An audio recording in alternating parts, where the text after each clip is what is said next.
Having good control over your opponent comes from your grips, and that doesn't include your nighttime activity to have enough strength to hold somebody down, but good technique will. I'm going to show off the best grips, including 2 that I absolutely love and some I completely despise with my partner Jordan. But before we get there, let's look at some alright grips. These ones will work like any other grip with the right circumstances, but you're not going to see me ditching my favorite grips to go to these. The same as side lapel is a white belt favorite because it's great for holding your opponent and stalling, but it's not the best. It's good if you can have your elbow completely extended or your elbow in tight. Anything in the middle is useless. If your opponent's been training jiu-jitsu a day in his life and my elbow's not extended, it's easy for him to crush me or to completely go around it. On top, I might use it for headquarters on either side or moving around the guard, but it's not going to be as powerful as some other grips we'll see. The slightly more important grip and easier to grab is the low lapel. This truly is stalling an IBJJF. It's a neutral grip because I can't advance too much, but I do have some opportunities if I want to be able to pull out the lapel and go around the leg or go around the arm. However, I do want to say that if you're a white belt trying to find the best grips for you and you think this is going to stop that D1 wrestler from passing your guard, I've got bad news for you. They're still going to crush you, they're going to sprawl out, and they have a lot of options from here, so don't use this as a lifeline. Just know it's a neutral grip, pretty powerful, but you still have to move your body. While we are in this general vicinity and we want to get frisky with our partners, we can attack the inside the pants. This is great if you want to go for deep half or if you want to come out to the dogfight.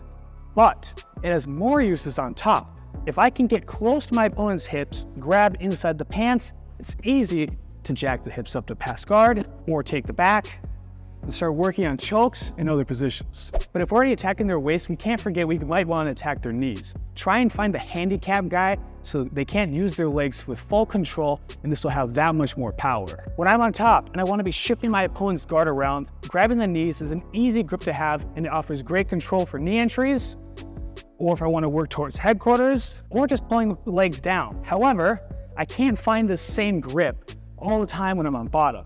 If I have this material, it's tough to grab when their legs are pinched, unless I want to go for those Instagram moves where I'm hitting all the constant flower sweeps and pendulum sweeps. But let's be honest, we're not a big fan of leg day, so the final grip I would consider a neutral one is the elbow. This is okay if you have other controls such as the cliffhanger, but on its own, it's not that powerful, especially when I'm on top. It's okay to monitor the arm, but without any other grip helping me, this doesn't offer too much variety to my game if I can only control their elbow. In fact, I might even put this in the bottom tier of grips if you can't grab anything else. But enough of settling for these neutral grips, let's look at some of my favorites, with 1 and 2 of them being the cliffhanger. This grip is excellent for controlling another man by only controlling his wrist. I can have either 2 hands on one and I can pull, push, redirect, start kicking with my legs and pulling at the same time, and I can make this man do anything I want with just a few fingers. That's magic. Even when I'm top and I'm trying to pass guard, I'm gonna still need control over his arms to move him around. The cliffhangers can get all this done with just a little bit of effort on my part, and I can easily control him without needing to oil check him. But the reason I can't rate the cliffhanger as my #1 grip is because the cross lapel grip exists. This gives me an extra frame compared to the same side lapel, where if my opponent's coming into me, I can easily use my knuckles to drive into him. I can redirect him to the sides. At the same time, if I want to come up, I can push.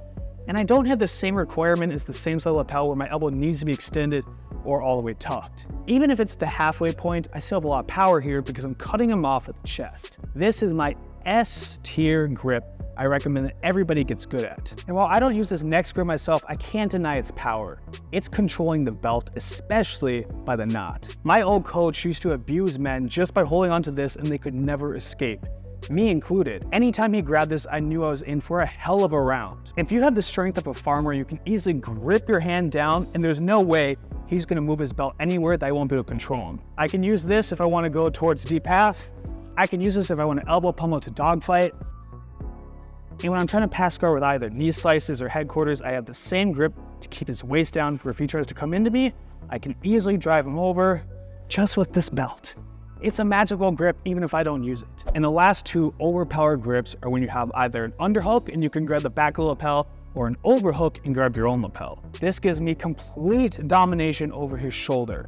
I can set up triangles, I can set up omoplatas, I can even transition to arm bars. This is one of my favorite grips to use when I'm on the defensive side, and when I'm looking for offense, I switch it over to the underhook plus lapel. When I can control this underhook and grab the back of the lapel, it's an easy way for me to pin him down to the mat, move across his legs, and I still have control over my opponent to set up submissions. Especially if you're looking for Kimuras, arm bars, or any submissions from mount, this is a great way to hold somebody down, pin them, and decide what I want to do with them. However, with every great grip that there is, there are also some crappy ones. With the first one being my absolute least favorite, the pistol grip. The pistol grip is easy. All you do is grab material and you have a Kmart version of the cliffhanger. Even the Second Amendment could not improve the pistol grip. This is so easy that even when I have a complete grasp over his wrist, my opponent can pull their wrist to the side or out of my control, and I have nothing. When we have the pistol grip, if our fingers ever go on the inside, now it's an illegal grip. I don't know why I was ever shown this technique because it's so easy to slip out of and it doesn't have that many uses.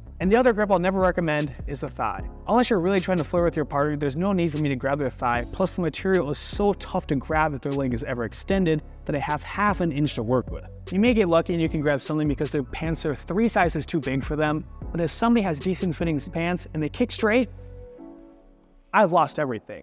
Thankfully, there aren't too many grips that I want to erase from the history books. You know which ones you should go for, like the cliffhanger or the cross lapel, and which ones you should avoid, like the pistol grip.